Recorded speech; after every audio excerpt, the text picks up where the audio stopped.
In the early hours of September 19, 1976, two fighter jets were scrambled over Tehran to intercept a bright object in the sky. Each time a pilot closed in and prepared to fire, his instruments, his radio, and his weapons died completely and came back the instant he turned away. Some stories were never meant to be found. Tehran, Iran, just after midnight. Residents in the northern Shemiran district began calling the control tower at Mehrabad Airport, describing a brilliant object in the sky, far too bright and far too strange to be a plane. An air traffic controller stepped outside and saw it himself, a rectangular shape with lights at either end and a smaller red light circling its middle. He reported it up the chain, and a general watching from his own balcony authorized an interception. At 1:30 a.m., an F-4 Phantom jet took off to investigate. The object was visible from 70 miles away, bright enough that the pilot had no trouble tracking it visually as he closed the distance. As the jet came within 25 miles of the object, everything failed at once. Instruments, radio, intercom. The pilot, effectively blind, broke off the approach and turned back toward base. The moment he turned away, every system came back online, instantly, as if nothing had happened. A second F-4 was scrambled immediately after.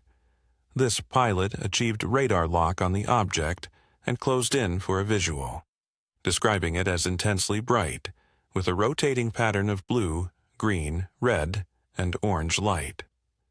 Then something separated from the object, a smaller, glowing shape that accelerated directly toward the jet, fast enough that the pilot believed he was under attack. He attempted to arm a missile to defend the aircraft. At the exact moment he tried to fire, his weapon system went dead, along with his radio and instruments, the same total failure the first jet had experienced. The smaller object peeled away just before impact and rejoined the larger craft.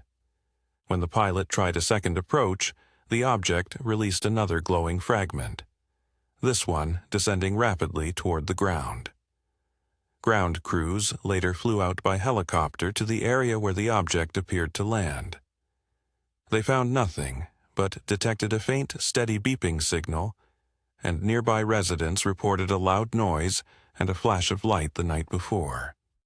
The incident was documented in detail by a formal U.S. Defense Intelligence Agency report, distributed to the White House, the Secretary of State, the Joint Chiefs of Staff, the NSA, and the CIA, a level of classified attention almost no other UFO case has ever received.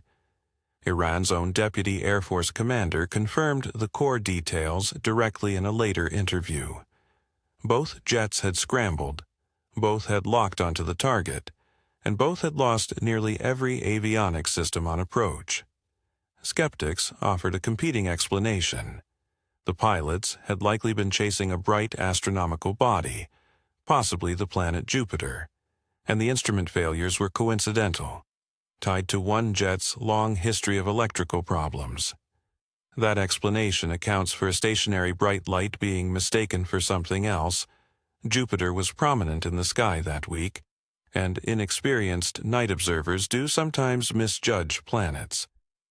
It doesn't explain two separate jets on two separate approaches, each losing instruments, radio, and weapons at almost the exact same distance from the object, only to have everything return the instant they turned away.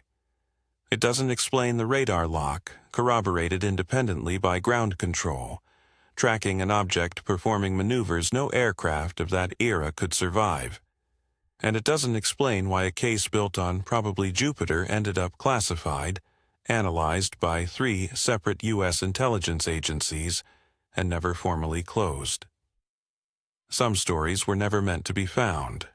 This one grounded 2 fighter jets, one after another, in the exact same way, and the official file has never offered anything better than a guess.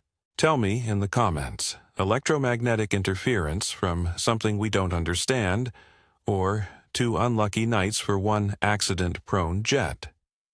And if Belgium's F-16s made you wonder, Tehran is the case where the pilots almost fired first. Subscribe to the Unburied for the next one.